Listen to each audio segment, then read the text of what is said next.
La première chose à faire avant de créer une entreprise, je suis entré de plein pied dans le monde des affaires en juillet 2008. Cependant, avant cela, j'avais lu plus de 200 livres sur l'esprit d'entreprise, le leadership, les relations humaines, etc. Je pensais alors que je lisais ces livres pour apprendre à créer une entreprise.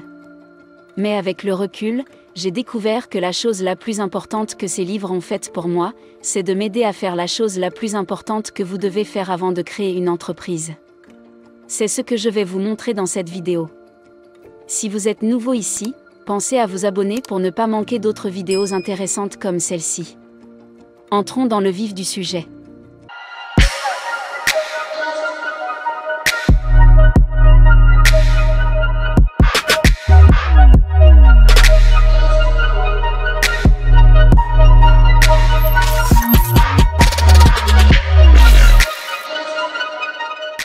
Vous voyez, après avoir lu des centaines de livres dans l'intention d'apprendre à créer une entreprise, j'ai fini par découvrir que la chose la plus importante que ces livres ont faite pour moi a été de changer la façon dont je voyais le monde.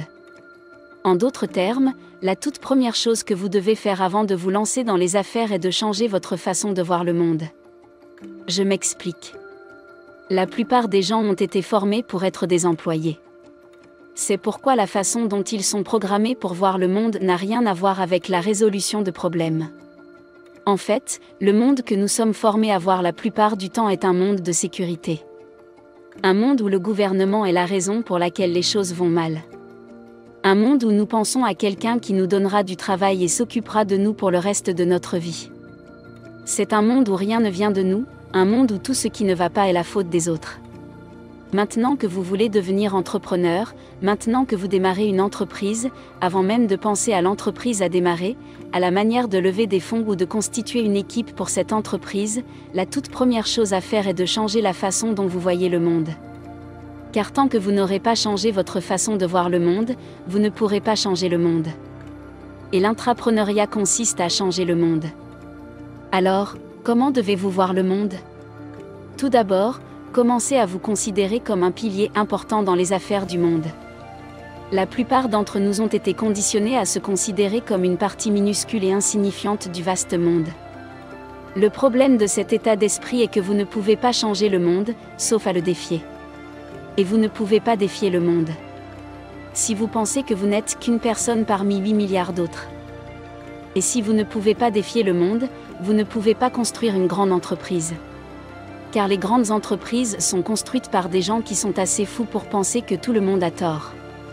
Pour être un grand entrepreneur, vous devez vous considérer comme un élément important du monde. Comme quelqu'un qui compte, comme quelqu'un qui peut changer le monde, comme quelqu'un dont la présence dans le monde est une bénédiction pour le monde. Oui, cela ressemble à de la fierté. Mais bien sûr, il faut une bonne dose de fierté pour construire une entreprise prospère. Deuxièmement, il faut cesser de penser que nos ancêtres ont raison. Dans notre société actuelle, il est si facile de croire que tout ce qui existe depuis 100 ans est bon. Et c'est pourquoi tout le monde l'aime. Comme l'a dit Steve Jobs, tout ce que vous voyez autour de vous aujourd'hui, Dieu l'a créé à partir d'un être humain ordinaire, qui n'était probablement pas aussi intelligent que vous. Encore une fois, cela ressemble à de l'orgueil. Mais cet orgueil est indispensable pour réussir en tant qu'entrepreneur. Vous devez être suffisamment courageux pour remettre en question la façon dont les choses sont faites. Même les choses qui sont restées en l'état avant votre naissance. Cessez de penser que nos ancêtres ont toujours eu raison. Nous pouvons remettre en question et changer beaucoup de choses qu'ils ont créées. C'est ainsi que naissent les grandes entreprises. Troisièmement, arrêtez d'attendre un Messie. Nous avons tous été formés à attendre un Messie, quelqu'un qui nous donne un emploi, quelqu'un qui répare nos routes, notre économie et notre vie. Quelqu'un qui s'occupera de nous quand nous serons vieux et d'autres choses encore. Si vous voulez vraiment devenir un entrepreneur prospère, vous devez cesser d'attendre que quelqu'un d'autre répare votre vie. Il ne suffit pas d'être indépendant, il faut aussi être calme. Amasia. Observez et prêtez attention à la façon dont les entrepreneurs qui réussissent parlent du monde. Prêtez attention à la façon dont Elon Musk parle des voitures électriques. Regardez et observez comment Jack Ma parle du commerce électronique. Il est évident qu'il veut sauver le monde en aidant les petites entreprises à se développer. Regardez des vidéos des débuts de Microsoft et d'Apple. Et remarquez comment Bill Gates et Steve Jobs se sentaient mal à l'aise à l'idée de rendre le monde meilleur. Aujourd'hui, ils ont en fait rendu notre monde meilleur. Mark Zuckerberg est fou de l'idée de connecter le monde entier. Si vous pensez que c'est l'argent qui motive ces personnes, rappelez-vous qu'elles en ont déjà trop. Ce qui fait que ces grands entrepreneurs savent et que d'autres savent, c'est qu'ils se réveillent tous les matins en se considérant comme des messies. Quelqu'un qui n'a pas besoin d'aide. Pour être un grand entrepreneur, vous devez cesser d'attendre que quelqu'un d'autre vous aide, vous devez commencer à vous considérer comme une aide, un messie dont le monde a besoin. Car il faut faire le contraire de se plaindre. Où que vous regardiez dans le monde, vous verrez tout le monde se plaindre de tout. C'est ce que nous essayons de faire. Parce que c'est la chose la plus facile à faire.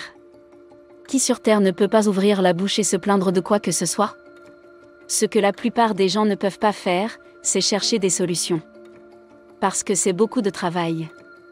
Malheureusement, c'est ce que vous devez faire. Si vous voulez vraiment créer une grande entreprise, vous devez cesser de vous plaindre de tout ce qui ne va pas. Au lieu de cela, prêtez attention à ce dont les gens se plaignent et posez-vous la question suivante: comment pouvons-nous résoudre ce problème ? Encore une fois, cela vous donne l'impression d'être un messie. Et c'est très bien ainsi. Car tant que vous ne vous sentez pas investi d'une grande responsabilité envers le monde, tant que vous n'êtes pas en colère contre quelque chose et que vous n'êtes pas prêt à passer toute votre vie à le changer pour vous sentir comme un messie, vous ne pouvez pas construire une grande entreprise. Cinquièmement, arrêtez d'être compétitif, la vie est compétitive. C'est ce qu'on nous fait croire.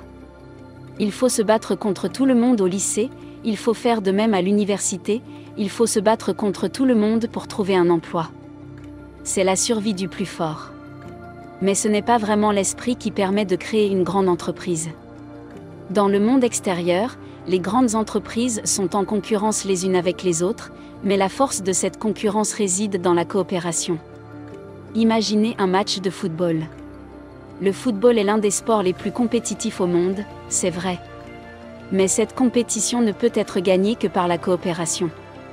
L'équipe qui gagne est toujours celle qui travaille ensemble, vous voyez le tableau ?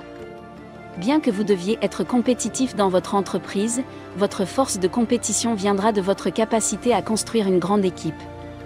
Des alliances et des partenariats avec d'autres, tout comme une équipe de football doit prêter attention à son équipe plutôt qu'à la concurrence. Il est important que tous ceux qui veulent réussir dans les affaires sachent comment construire une grande équipe, coopérer avec les autres et former des alliances. En résumé, la première chose à faire pour créer une entreprise n'est pas de chercher le Capitole ou un immeuble de bureau. La toute première chose à faire est de changer votre vision du monde. Vous devez changer la façon dont vous vous voyez par rapport à la façon dont vous voyez le monde. Vous devez cesser de vous considérer comme une victime et commencer à vous voir comme un vainqueur, un messie, quelqu'un qui peut défier et changer les choses, quelqu'un dont le monde a besoin pour progresser et avancer. Oui, cela implique une certaine fierté. Mais il n'y a pas d'autre moyen de créer une entreprise prospère que de penser que l'on peut changer le monde. Et il est impossible de croire que l'on peut changer le monde sans un certain niveau de fierté. C'est pourquoi Steve Jobs a dit que ceux qui sont assez fous pour penser qu'ils peuvent changer le monde ou ceux qui peuvent changer le monde. Merci d'avoir regardé nos vidéos, nous aimerions vous proposer une autre vidéo intéressante, mais avant cela, notre équipe serait très heureuse si vous pouviez aimer cette vidéo et la partager avec vos amis sur les médias sociaux. Si vous êtes nouveau ici, n'oubliez pas de vous abonner pour ne pas manquer d'autres vidéos intéressantes comme celle-ci. Regarde maintenant ton écran pour voir 2 autres vidéos que nous avons sélectionnées pour toi. Vivre et non survivre, soyons prospères.